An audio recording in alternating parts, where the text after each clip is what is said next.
There's a specific group of people who can remember what a busy signal sounds like, and they also remember the first time they set up a Facebook account.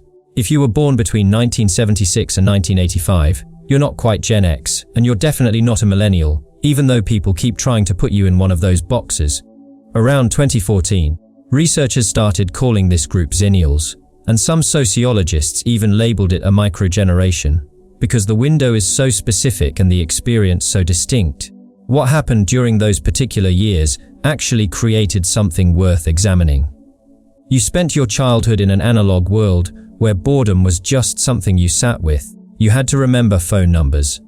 You passed physical notes in class. If you missed your TV show, it was gone. You made plans by calling someone's house, and if they weren't home, you just tried again later. That was normal. Then, right as you were moving into adulthood, everything went digital. Not gradually, suddenly. The timing of that shift has consequences that are still playing out. Most generations grow up entirely in one technological paradigm or the other. Xennials went through both during the years when you were still figuring out who you were.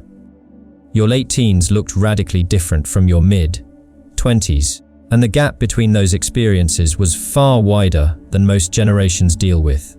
Consider what this meant in actual practice. Your teenage years were spent having conversations that just disappeared into thin air. No record, no screenshots. You showed up to meet friends somewhere and just hoped they'd be there, because there was no way to check in or confirm. That required a completely different kind of trust and commitment than what exists now. But then in your 20s, everyone got cell phones. You signed up for Friendster, then MySpace, then Facebook. Before social media, most people had 3 ways to contact someone: home phone, work phone, or showing up at their house.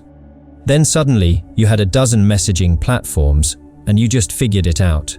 Here's what makes this psychologically interesting. Research on brain development shows that the prefrontal cortex, the part of your brain that handles adaptation and learning complex skills, doesn't fully mature until around age 25. A study published in Nature Neuroscience found that this region continues developing well into your 20s. For Xennials, this means you are still in that high plasticity window when the entire technological landscape got rewritten. You were young enough that picking up new technology felt natural, but old enough to remember what came before it. That created what researchers call technological bilingualism, and it's actually pretty rare. Because of being adults when technology arrived, Gen Zers can be somewhat skeptical of it. Millennials, particularly younger ones, have no real memory of life without the internet. If you're a Xennial though, you experienced both. You can have a face-to-face conversation without checking your phone every 30 seconds, but you also don't get anxious about learning new software. You remember what it felt like to be genuinely unreachable for hours at a time, which is an experience younger people simply don't have. But you're also not intimidated by technology the way some older generations are. And this shows up in ways you might not even notice. You probably have a different relationship with privacy than other generations. You grew up in a world where your embarrassing moments just faded into memory instead of living forever on social media. That 7th grade haircut, that breakup, that drunk night at a party, there's no photo evidence. It just exists in the stories people tell. That creates a fundamentally different relationship with your past. Your memories could evolve, could become stories, could change shape over time the way human memory naturally works. You weren't trapped by documentation. Research on autobiographical memory suggests that the way we store and recall personal experiences is actually quite fluid. Our brains are designed to edit memories, keep what matters, let the rest fade. When everything is permanently documented and searchable, that natural process gets complicated in ways we're still trying to understand. But here's where things get messy.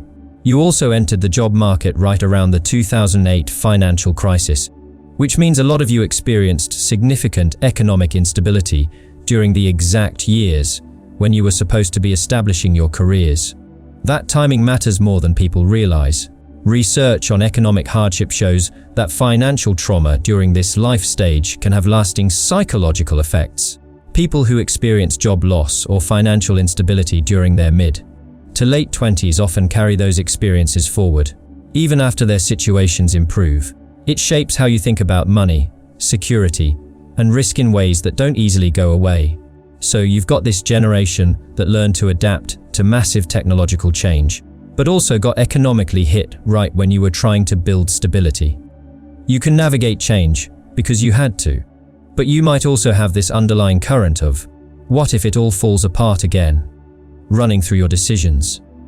And nobody really talks about this combination. The cultural conversation about generations tends to pit Gen X against Millennials, as if everyone born after 1965 and before 2000 is basically the same. But the specific years you were born in, especially during periods of rapid change, create distinct experiences that don't fit into those broad categories.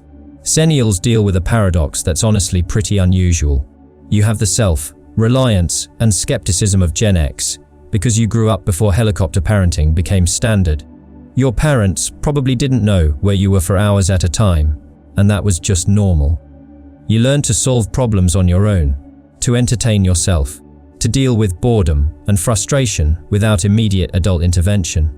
But you also reached adulthood during the early days of the internet, when technology still felt like it was going to connect everyone and solve everything, before we all realized it might actually be making some things more complicated. It's a strange place to be, independent but collaborative, skeptical but hopeful, digital but analog. What seems to define Xennials is this ability to hold contradictions without it feeling strange. You remember the before and the after, which means you can see what was gained and what was lost. You're not as nostalgic as Gen X might be, because you genuinely appreciate modern conveniences. But unlike younger generations, you can still recognize what we gave up. We lost the ability to be truly alone with our thoughts without effort. We lost the patience that comes from waiting. We lost a certain kind of presence that existed when there wasn't always something else competing for attention.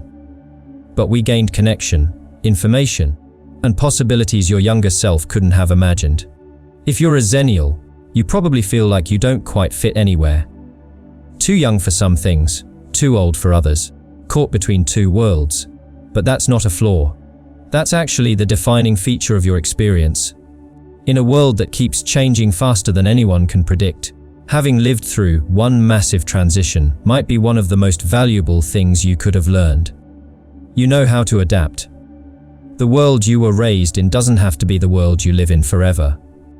The Xennial experience is worth understanding because of that more than anything. Not because you're special in some superior way, but because you lived through a specific moment in history that taught you something the rest of us are still trying to figure out. How to adapt without losing yourself in the process. If this resonated with you, I'd really appreciate you subscribing. And if you want to help me keep making content like this, consider becoming a channel member. Your support genuinely means a lot. I've got some other videos coming that I think you'll connect with. Different topics, but the same kind of depth. I'll see you in the next one.